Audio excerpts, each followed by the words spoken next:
We've heard how you're going to be moving into a premises that is a bit more like a fruit tower as you're merchandising details. How's that dynamic going to change if you're not all in such an open plan office? And how are you going to tackle that? And also just generally expanding and the business getting bigger and bigger to keep on to your core values. Yeah.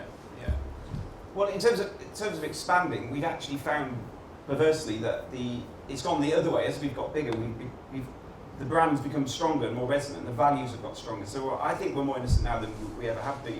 I was speaking to some guys that joined the business on Mondays going, actually, we are sort of more in touch with the mission and the business is more vibrant, to me personally, than it has been in the last 12 years. So, and I think it's about getting the right people. You sort of afford to do things that you couldn't in the first place with sustainability. Exactly. When you first started your 326 roles, you can't even get your phone calls returned by the fruit guys, whereas now we've got a brilliant team of people that are out in field talking with the farmers about how they grow and the sustainability and the quality of fruit. So we just get to do more of the things that we've always cared about.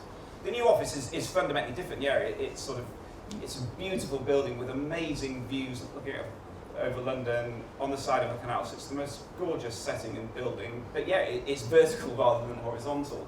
The way that we're thinking about doing it is we're ripping out a floor on the first floor, so we're going to make a big cavernous double height communal area, and that's for the whole business to hang out in, meet in, talk, communicate, spread ideas. And then there'll be 3 floors, which it'll be where people can go and think and work. And I quite like the idea of that, because one of the disadvantages of this place is if you're sat over in Unit 5 and there's something going on here, it does disrupt. And sometimes you need to be able to sort of think and reflect, and sometimes you want to meet and communicate. So I think the buildings can allow us to do which of those 2 things we want to do at the right time, rather than force, sometimes you're thinking and someone's having a birthday party.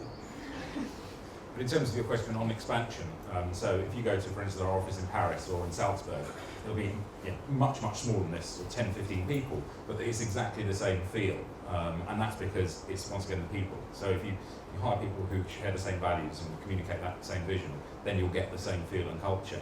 So, our Paris office has a sort of a Gallic twist to it, but it is definitely innocent. So, same with the one in Salzburg, it's like crazy Austrian feel to it, but it's definitely innocent. So, yeah.